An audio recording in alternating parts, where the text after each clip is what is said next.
Suddenly, the door swung open and a nasty creature entered, barely taller than the gnome, but with green skin, long pointed ears and beady red eyes.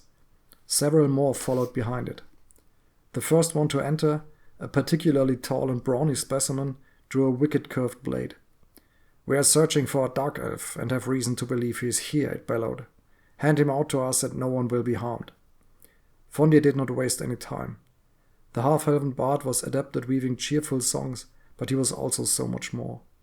He quickly pulled a silvery elven sword from behind the bar and moved up to the goblin leader, extending the blade in a threatening motion and pointing it directly at the creature's nose. His voice rang out loud and clear. "This is Solyana's Refuge, and everyone here is under my protection," he declared, casting a quick glance at the stranger. The goblin leader sneered, his beady eyes darting around the room. "We don't care about your protection, bard. We're here for the dark elf." Without warning, the creature smashed the elven sword aside with a loud clang and charged at Fondir. The half-elf was quick on his feet, however, and dodged the attack with a graceful spin.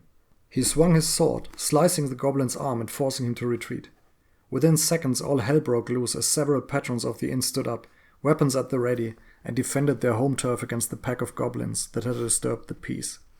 The intruders had clearly not expected this level of resistance, and were instantly fighting for their lives, tooth and nail. Quickly, Solyana had grabbed his trusty hand crossbow from his belt and was firing bolt into the fray. In the midst of battle, the young gnome saw Melina chant a brief incantation, summoning a fan of fire which extended from one of her hands to singe a goblin that had appeared in front of her, sending the creature reeling backwards in agony. Solyana had no time to ponder where Melina had picked up the art of magic, however. He had hit one of the goblins in the shoulder and the creature stormed towards him angrily. The gnome quickly tried to find cover behind the bar, hoping his attacker would seek out a different target. Instead, the creature lunged onto the wooden counter, a curved blade held in both hands, jumped over it and hurled itself at the hiding gnome, its red eyes wide with murderous glee. Facing death from above, Solyana thought this would be the end of him, when suddenly a black arrow whistled through the air, striking the creature in the head and dropping it dead right on top of the gnome. The blade had missed him by inches. Solyana looked to the right, panting, and he saw the stranger who had risen from his seat in the corner. He held a black bow and knocked another arrow to continue the fight. His hood had come off, and as Solyana saw the black skin and bald head of the stranger, he knew what he was. The man the goblins were looking for, a dark elf.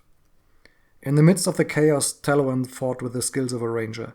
He fired his arrows into the fray, taking down one enemy and injuring another, and watched in bewilderment as the tavern's guests fought recklessly on his behalf. Finally, the last goblin dropped to the ground with a thud. The room fell silent, save for the sound of heavy breathing and the clinking of metal on wood as the patrons put down their weapons. Fondir lowered his sword and walked over to the newcomer. "I am Fondir, the owner of this establishment," he said, extending a hand. "Who are you?" Taelurien hesitated for a moment before understanding the gesture and shaking Fondir's hand. "Taelurien," he said in his strange, otherworldly voice, discarding his true name and all ties to his house. He would reveal his intent to those that could aid him, but hide his true identity for as long as necessary. For an undefined amount of time, Taelurien ceased to exist. "I am called Taelurien." "Well, Taelurien, it seems you have made some enemies here, and any enemy of this city's rulers is my friend." "I don't know why they are after me," the dark elf said, trying to find the right words.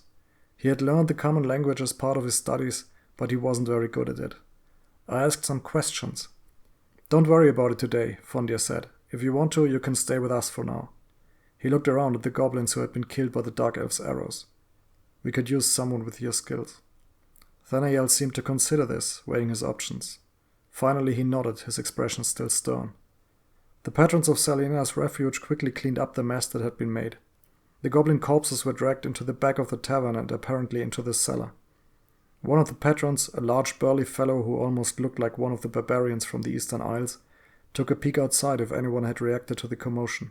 Satisfied, he came back in and closed the door. "All clear," he said with a grin. "Thank you, Logrim," Melina responded and proceeded to help the wounded. She seemed to have some adeptness at healing, and Solyana started to wonder if he knew the elf at all. After that, the tavern slowly returned to its usual lively atmosphere, and Fondir called upon Taelurien to join him at the same table the young gnome was sitting at. After brief introductions, he made a suggestion. "Solyana, I would like you to show our new friend around a bit," the half-elf said. "He needs to know what's what in the city. Everything else can wait until later." Solyana glowered, not entirely happy with his new task, but nodded. "We have a room for you upstairs," Fondir added, looking at the dark elf. "It isn't much, but you would have a place to stay." Thanael uttered a broken thank you, his black eyes weary from the exhausting journey. "I've assigned Solyana as your guide because he could use some company," Fondir said, grinning at the young gnome. "It's no good to always sit all by yourself with your thoughts and ale." They talked for a little while longer, and after they had finished their brief conversation, Melina led Thanael up to his room, which was little more than a small square with just a makeshift straw bed but clean sheets. He thanked the elf woman, closed the door, and let himself fall onto the bed in exhaustion. The trek had been taxing, and he must have gotten careless to ask around immediately upon arriving. He was tired, so very tired. The silver medallion found a way into Thanael's hand, and his thoughts drifted to House Nasa, a lower house that had always been a thorn in the side of the Thayer family. They must have been behind it all. But how had they obtained such a formidable incantation? Who else was involved?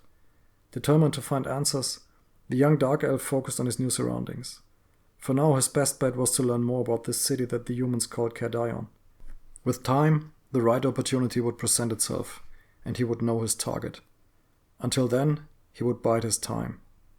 And with these thoughts, the dark elf fell fast asleep, dreaming of his ascent through dark caves and, at the end of the journey, a warm fireplace to recover his strength.